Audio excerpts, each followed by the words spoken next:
안녕하세요. 덴데마스터입니다. 오늘의 주제는 타베로그 점수의 허와실, 주제는 알고리즘의 노예가 되지 않는 법.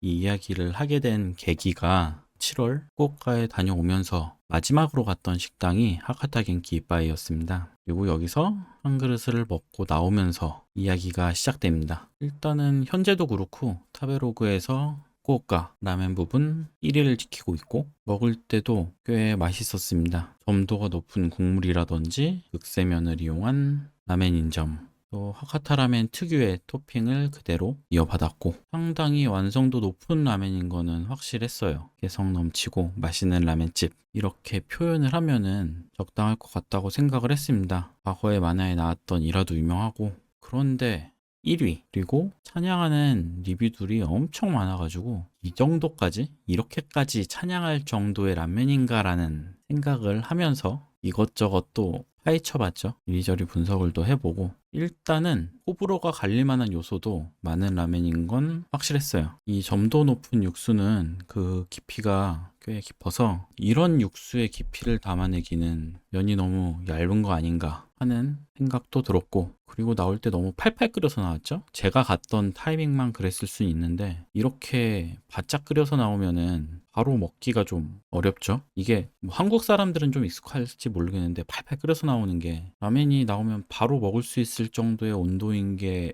보통은 좋다고 여겨지는데 그러기에는 너무 뜨거워서 한참을 좀 식혀서 먹인 것도 있고, 또 이렇게 뜨겁게 나오면은 문제가 면이 주문할 때보다 더 익어서 나와요. 분명 주문할 때 익힘 정도를 선택을 했는데 더 익혀서 나오니까 아무래도 주문이 의미가 많이 없어지죠. 그리고 무엇보다 이 위치가 그렇게 번화가가 아니란 말이에요. 근데 이런 위치에 비해서 방문자 수가 너무 많은 거 아닌가 하는 생각도 들었습니다. 기본적으로는 좋은 라면집인 건 확실한데 그에 비해서 찬양도가 너무 심하다, 이런데 좀 반감이 생겼다고 해야 되나? 그래서 이런 생각이 진행이 됐습니다. 타베로그 1위라고 최고인가? 누군가에게는 최고일 수 있어요. 근데 모두에게, 아니면은 대다수에게 최고라고 말할 정도의 집인가라는 생각에선 조금 의문이 들었죠. 그래서 이야기가 이어집니다.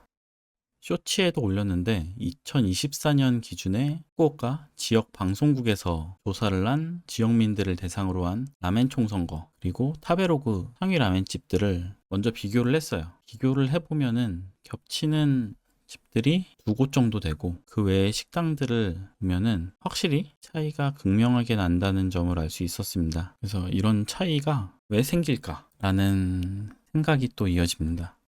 특별히 구루메를 다닌 건 아닌데 땅을 많이 찾아다닌 사람들을 하고 어울릴 기회가 몇 번 있었어요. 일본에 거주하시는 분들이 거의 입을 모아서 평범하게 많이들 하는 이야기가, 타베로그를 참고를 하는데 참고를 하는 방법이 점수가 높을수록 무조건 좋다라는 게 아니라 요 3.2에서 3.5 사이가 선택에서 제일 안정적인 방법이라고 얘기를 들었습니다. 3.2점을 넘으면은 기본에는 충실한 집이고 이 이하면은 어딘가 하자가 있을 거라는 얘기가 있고, 3.5점 이상을 받은 집이 오히려 의심을 좀 해봐야 된다는 말도 있었어요. 요즘 게임의 평점이 일본에서 다른 나라에 비해서 좀 박하다, 이런 얘기가 있었는데 땅 평점은 특히나 타베로그에서는 비교적 점수를 냉정하게 준다는 말이 많이 있습니다. 이런 타베로그 점수가 3.5가 넘는다 라고 하면은 어딘가 우수하다기보다는 허점이 있다거나 또는 다른 방법을 썼다거나 한다는 의심을 받는다고 들었어요.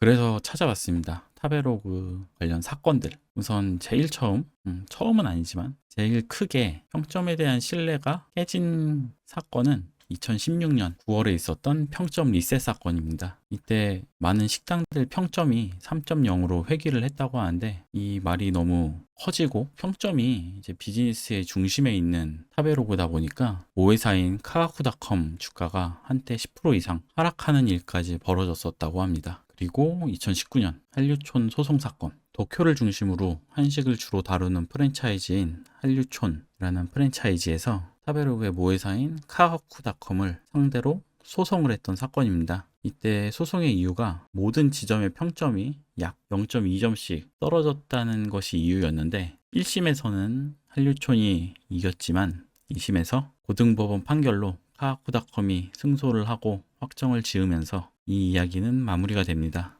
하지만 이때 나온 얘기가 프랜차이즈 할인이라는 알고리즘이 있는 게 아닌지 한류촌 측에서 의심을 했지만 알고리즘에 대해서 확실히 공개를 하지 않고 이게 비즈니스의 제일 중심에 있는 모델이기 때문에 현재까지도 공개가 되지 않고 있습니다. 그리고 2019년 타베로그 야쿠자 기사가 난 일입니다. 어떤 식당에서 타베로그 헤비 유저들을 타베로그 야쿠자라고 부르면서 식당 출입 금지라고 써놓은 일이 있었습니다. 진짜 야쿠자 얘기는 아니고 이제 타베로그 야쿠자라는 게 타베로그의 헤비 유저를 뜻하고 이들이 점수 영향력이 크다는 사실이 알려지면서 들어오지 말라고 아예 전놨던 일입니다. 그래서 한 언론에서 이 식당을 찾아가서 인터뷰를 한 기사가 있었습니다. 치바의 한 식당 주인이었는데 2019년 드러났을 뿐이지 2011년부터 걸고 있었다고 밝히고 있었고 허위로 리뷰를 쓰거나 식당에 앙심을 품고 보복성 리뷰를 써도 가게 측에서 어떻게 대응할 방법이 없다는 사실을 알게 되면서 이렇게 행동을 했다고 대답을 했습니다. 그리고 2020년 리뷰 대행 업체에 대한 일들이 수면 위로 떠올랐습니다. 리뷰 대행 업체는 그전부터도 꾸준히 있었다고 얘기가 되었고 이거를 타베로그 측에서도 알고 규정으로 막고 있어서 식당 쪽에서 직접 리뷰어를 대접하는 거는 금지를 하고 있습니다. 직접 하는 게 안 되니까 이제 대행 업체를 통해서 리스크를 피하고 하는 거죠. 처음부터 이런 리뷰 업체들이 나쁜 회사들은 아니었어요. 리뷰를 많이 쓰고 잘 쓰는 블로거들 위주로 선택을 해서 제대로 감상을 하고 그것을 메뉴에 반영을 하면서 발전적인 방향으로 시작된 비즈니스인데 이후에는 이제 타베로그의 영향력이 높을 만한 리뷰어를 찾아서 연락을 하고 리뷰를 조작하는 식으로 의뢰가 이어져서 비즈니스가 변질된 거죠. 변질되고 그에 대한 보상도 톡히 주는 식으로 이어졌다고 합니다. 그래서 이런 타베로그 사건들이 크게 작게 계속 있다 보니까 의문이 계속 쌓여갔습니다. 타베로그의 주요 문제점을 정리를 해봤습니다. 제일 큰 거는 불투명한 알고리즘 문제가 우선 있습니다. 평점이 단순히 모든 유저가 준 점수를 평균을 낸 게 아니라 리뷰를 많이 쓸수록 가중치를 부여한다고 알려져 있습니다. 평점 리셋 사건 이전에는 이제 영향력이 큰 리뷰어나 리뷰 건수를 베이스로 점수를 산정을 했다면은 그 이후에는 식당의 업태에 대한 평가가 추가됐고 한류촌 소송 이후에 프랜차이즈 할인 같은 걸 의심은 받지만 이제 정확히 아는 사람은 내부자 외에는 없습니다. 이런 알고리즘의 가장 불편한 문제는 외부에서 알지 못하는 것도 있지만 주기적으로 바꾸고 있는데 언제 바꾸는지 아무도 모른다는 점입니다. 이것을 외부에 홍보를 하기로는 평가의 숫자가 아니라 평가의 질을 중시한다고 말을 하는데 질을 중시하는 방식이 어떤 방식이냐면은 유저들을 1등부터 꼴등까지 줄을 쫙 세운 다음에 그 영향력을 반영하는 식이라고 합니다. 그렇게 되면은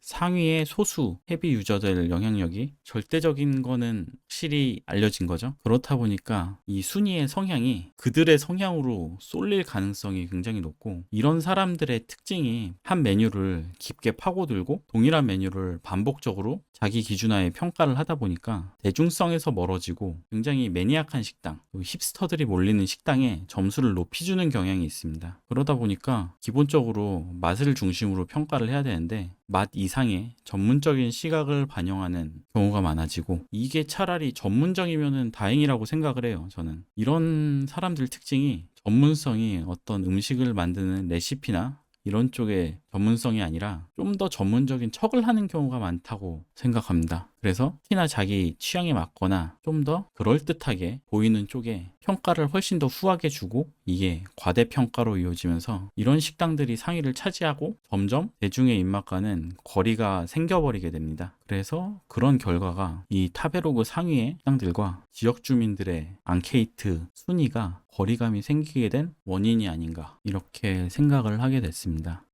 앞에서 얘기한 것처럼 타베로그는 카카쿠닷컴의 자회사입니다. 그 자체가 상업 사이트고 이 타베로그의 비즈니스 모델은 식당들에게 플랜을 판매하는 것입니다. 4단계 플랜이 있고 무료, 베이직 25,000원입니다. 프리미엄 5 5만원입니다. 프리미엄 10 10만원입니다. 한 달에. 프리미엄 10의 경우에 월 10만 원을 내고 점심시간과 저녁시간에 맞춰 상위 노출을 해주는 서비스를 제공하고 있습니다. 타베로그라는 비즈니스 모델은 유저들이 쓴 리뷰를 기반으로 해서 이것을 활용하는 상업 사이트입니다. 현재는 식당 예약 사이트도 운영을 하고 있고 공식적으로는 플랜 가입 여부가 평점에는 영향이 없다고 밝히고는 있습니다.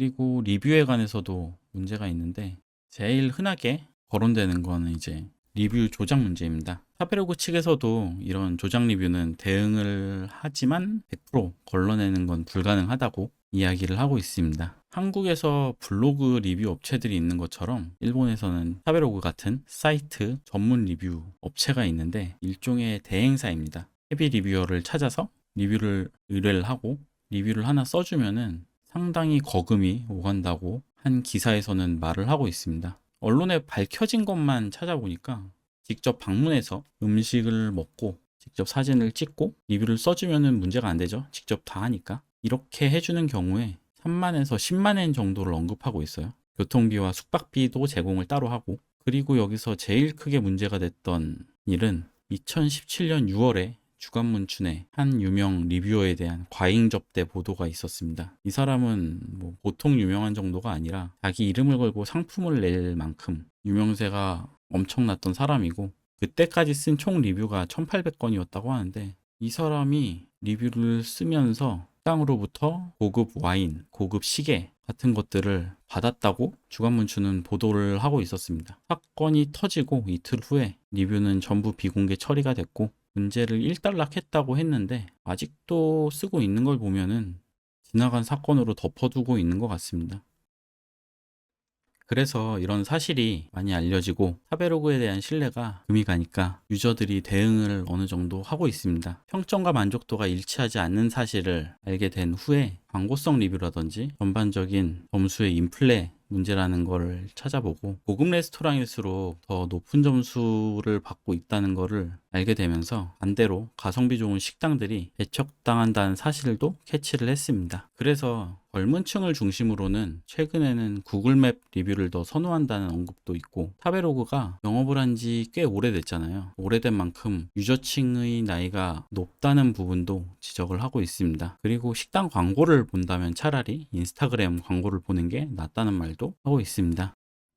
사실 음식에 평점을 매기는데 맛이 전부는 아닐 겁니다. 하지만 최근 들어서 다른 경향이 굉장히 커지고 맛보다는 맛 이외의 것들, 이 모든 걸 통틀어서 우리는 경험이라고 말을 하는데, 이 경험을 파는 식당들이 전반적으로 높은 점수를 받는 경향이 있고, 이런 부분은 타베로그에서 특히나 더 두드러지는 경향이 있습니다. 이런 건 어쩔 수 없는 것 같아요. 한국도 똑같고.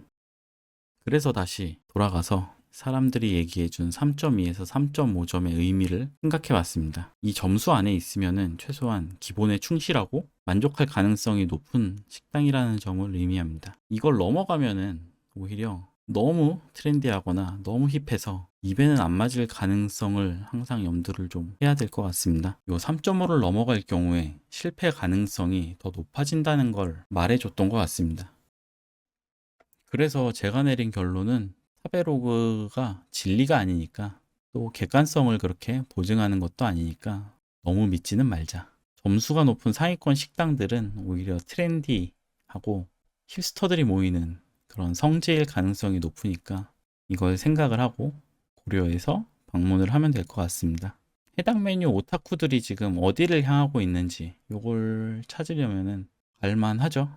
타베로그의 점수는 그들이 설계한 알고리즘의 결과지 어떤 절대치가 아니라고 생각을 해야 될 것 같습니다.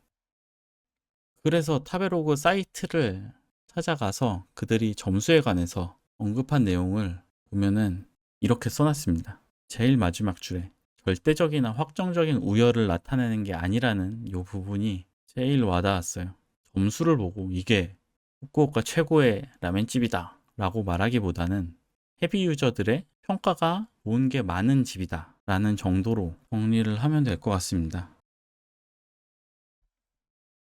그래서 제가 마지막으로 떠올린 말은 요 네 글자입니다. 맹신금지. 개인적으로는 저는 타베로그 쪽 순위보다는 후쿠오카 현민들이 뽑은 순위 쪽에 조금 더 동의를 하는 편이었어요. 그렇게 또 하나의 결론을 냈으니까 다음에 갈 때는 좀 더 참고를 할 수 있지 않을까 생각을 하면서 오늘은 여기까지 하겠습니다. 저는 덴덴 마스터였고요. 다음 영상에서 뵙겠습니다. 감사합니다.